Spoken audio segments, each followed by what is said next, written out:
it there and talk about a different crime, spiking. Spiking someone through drink, drugs or needle injection. There isn't a specific offence to deal with it. Of course, people can be prosecuted under other offences like grievous bodily harm, for example. We can show you a tweet here from Richard Graham, the Conservative MP. Today, he says, is my second attempt to see a change in the law on spiking. My first was 18 months ago. He hopes this time, with strong cross-party support, allows new ministers to find the best way to help change behaviour, send a clear message and make nights out safer for all.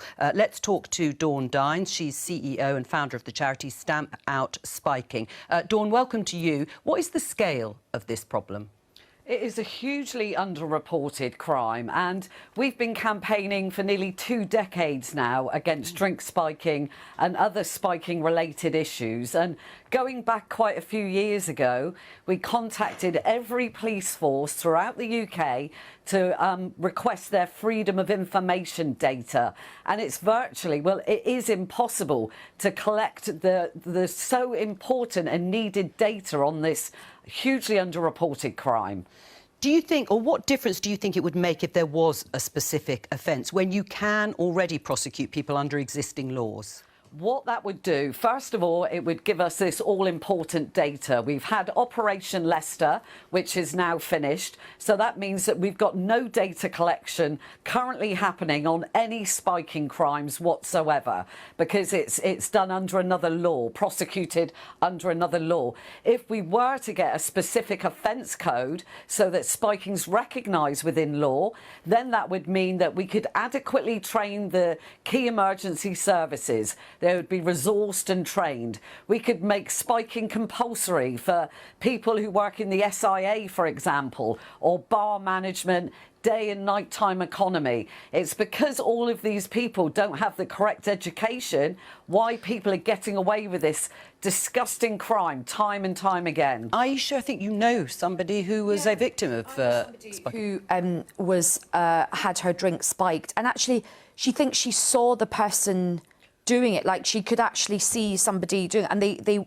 got fresh drinks, but I think she'd already had a couple of sips of her drink, and she said it was absolutely horrific, absolutely horrific. Thankfully, somebody got her into a taxi, but God knows what could have happened to her in the taxi. It's so...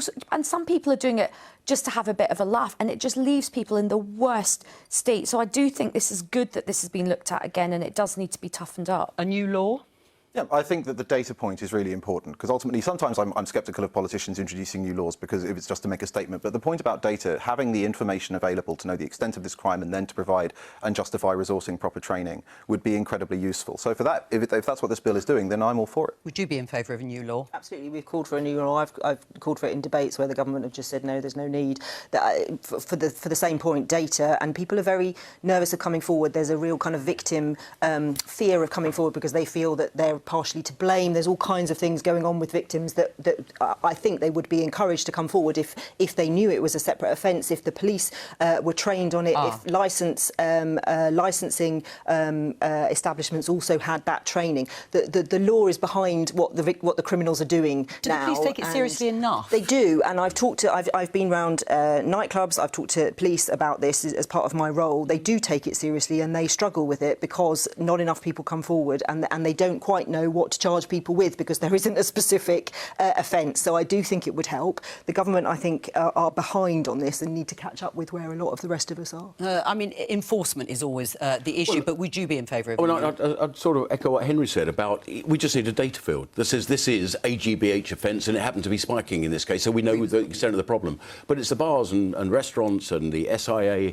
they're at the forefront of this to actually spot this is happening. I mean, we've got CCTV in lots of places these days, so a lot of these events can be spotted. But no, the point of a 10-minute rule bill, as we all know, is to raise it up the flagpole, get it higher up the agenda, and if this does that, then all to the good. What do you make of what you've heard, Dawn? You seem to have, well, certainly support from the Labour Party and Sarah here, but what about from the government? Do you think they will swing in behind this? I'm hoping so.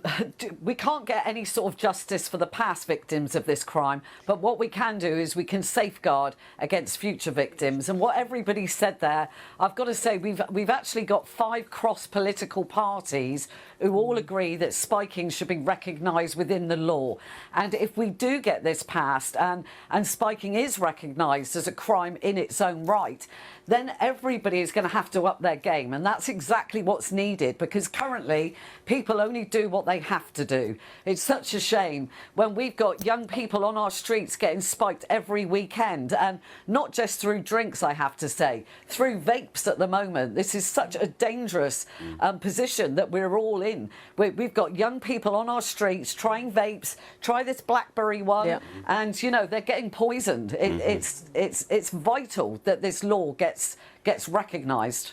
Do you sympathise with what Dawn's saying more broadly about protecting young people, the sorts of crimes that really do disproportionately affect them? Well, I talked to a senior police officer about spiking, and then we moved on to talk about vaping, interestingly, because serious organised gangs are now using vaping as a big money-making scheme as well. So the criminals will always find ways to manipulate and commit crimes, and we need to keep up with that. And on the spiking issue, we need to keep up with it in the law. Right. By keeping it as a separate is there any offence. sense that it's young people on young people? I mean, is this something that's happening at universities and so on?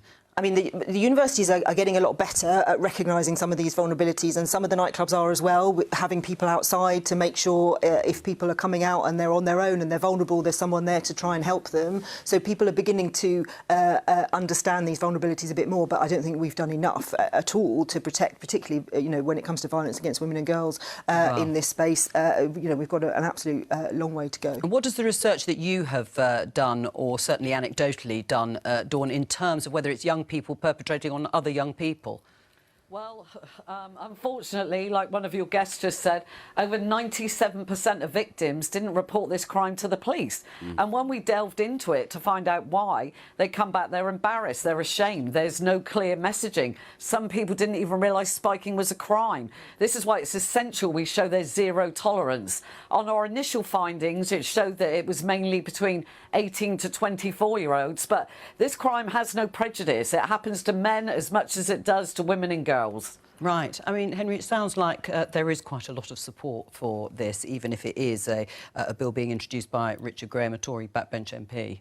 Yeah, absolutely. And, you know, ultimately, given that the government is relatively short on wins at the moment, this could usefully be something that they could introduce before the next election. Why not? Right. I've not heard a case against this bill. Right. It's strange that it hasn't been introduced then up until now. Well, hopefully this 10-minute rule bill will give the government an opportunity to adopt it. I mean, I think there's cross-party consensus on this. I think many people watching the show today will be nodding their head in agreement. Crime always evolves. There's always new things that come onto the horizon. This is clearly an issue. It's been an issue for quite a while. This vaping development is a huge worry, and it feels like it's a no-brainer. You know, if you want to do, there's a clear problem, there is a solution. It would probably help the police as well, help with the data points. It's a no-brainer. All right, well, thank you very much to Dawn. Obviously, you'll be watching closely to see what happens to this bill being introduced by Richard Graham. That's all we have time for today. Thank you to all of my guests. Just to point you to tomorrow, the programme, of course, at